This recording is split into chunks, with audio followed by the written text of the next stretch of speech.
Πια στον κόσμο σας με κάνει να βλασφημώ, να καταργέμαι τις δυνάμεις που με στείλαν εδώ. Σ' αυτόν τον κόσμο που μετράει μονάχα το ρευστό.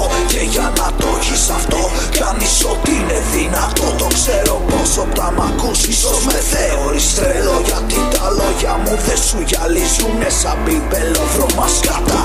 Γιατί αναφέρομαι συχνά σ' αυτά σε ένα σάπιο σύστημα και πρόσωπα πολιτικά. Δεν βάζω αρώματα και νότες R&B στη μουσική. Είναι hip hop 100% SLP. Πάρ' το πως έχει ή αλλιώς πάρε τον μπούλο κι εσύ. Και δεν με νοιάζει ποιος μαλάκας είναι στην κορυφή. Δεν με ενδιαφέρουν οι πωλήσεις, τα κρυβά τα στολίδια, οι λιμουζίνες, οι σοφέρ, τα βρωμικά τα παιχνίδια. Δεν έχεις κάτι να μ' αγγίζει, όλα μοιάζουνε ίδια. Και τα αδέρφια σου οι γκάνγκστερ σε ένα μάτσο αρχίδια. Πάρ' το όπως ήτανε φυσικό, σε μια μάχη μαζί μου πέφτεις στο πρώτο λεπτό. Άστο πριν σε βρει κανένα κακό, πριν μάθουνε τα σκυλιά σου τη γάτα είναι τα αφεντικό. Κάψτο το CD σου πριν βγει, είναι η γάκραινα που απειλεί τη hip hop σκηνή.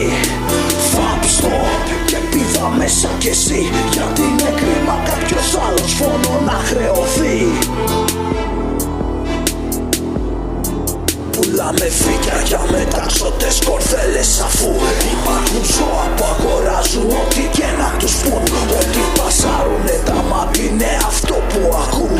Άμα ακούσεις καθαρά δεν έχουν κάτι να πουν. Πάντα με κόπια μουσική από γνωστή παραγωγή. Και ένας MC που προσπαθεί κάποιον άλλο να μιμηθεί. Απ' την Αμερική ως τη Σαλονίκα μια συνταγή. Άμα πουλήσει μία αξίζει να τη γραφεί. Και τους ακούς όλους μαζί βαδίζουν σε μια γραμμή. Πολύ μπλα μα η ίδια πιπίλα μια ζωή. Αυτό δεν είναι το hip hop εκείνο που είχα αγαπήσει. Και αν εσύ το λες εξέλιξη, εγώ το λέω κρίση. Έχετε κλέψει από το δρόμο ένα κομμάτι ζωτικό. Φορέσα τόλη τη στόλη σας και την είδατε γιο. Μα δεν γελάει κανείς, δεν είναι αστείο αυτό. Όποιος τα βάζει με το δρόμο δεν του βγαίνει σε καλό. Πάρ' το όπως ήτανε φυσικό, σε μια μάχη μαζί μου πέφτεις στο πρώτο λεπτό.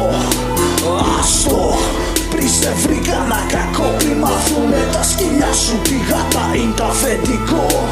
Κάψτο το CD σου πριν βγει, είναι η γάκραινα που απειλεί τη hip hop σκηνή.